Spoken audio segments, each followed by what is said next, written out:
with me Dian Trianto.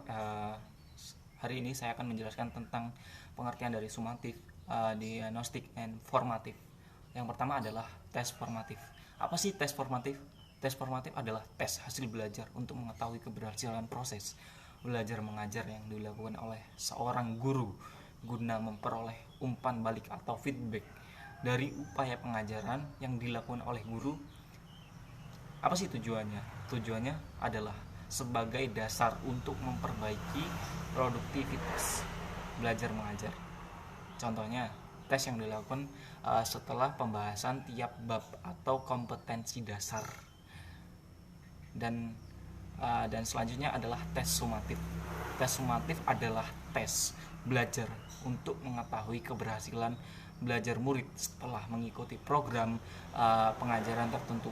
Dan apa sih tujuannya? Menentukan hasil yang dicapai peserta didik dalam program tertentu dalam wujud status keberhasilan peserta didik pada setiap akhir program pendidikan dan pengajaran. Ada pula contohnya adalah tes catur bulan dan tes akhir semester. Dan terakhir ada tes diagnostik. Apa sih tes diagnostik? Tes diagnostik adalah tes hasil belajar untuk menelusuri kelemahan-kelemahan khusus yang dimiliki oleh murid yang tidak berhasil dalam belajar, serta jenis dan letak daripada kesulitan belajar murid yang tidak berhasil tersebut. Ada pula tujuannya, contohnya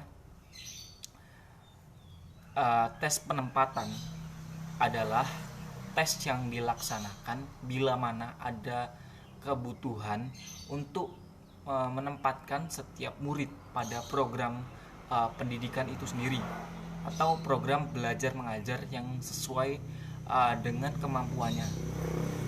Tujuannya memahami kemampuan belajar murid sehingga dengan pemahaman guru dapat menempatkan murid dalam situasi belajar mengajar tepat baginya. Dan juga ada contohnya tes untuk misalnya contohnya adalah tes untuk penjurusan IPA dan IPS. Dan untuk esai perlu dipertimbangkan berat ringannya di antara item soal tes yang didasarkan pada tingkat kategori aspek yang diungkapkan yang diungkap maupun lingkup bahan yang digunakan untuk mengungkapkan aspek itu sendiri. Dan untuk tes objektif yang jelas atau ragam soalnya sama atau seragam untuk seperangkap tes dan cara memberi nilainya lebih mudah dibanding dengan seperangkat tes objektif yang jenis atau ragam tesnya berbeda. Bila ragamnya berbeda, maka dalam memberikan nilai terakhir untuk setiap individu harus didasarkan pada bobot berat ringannya. Soal dalam hal ini adalah ragam tes. Oke, sekian dari saya. Wabillahi taufik wal hidayah. Wassalamualaikum warahmatullahi wabarakatuh.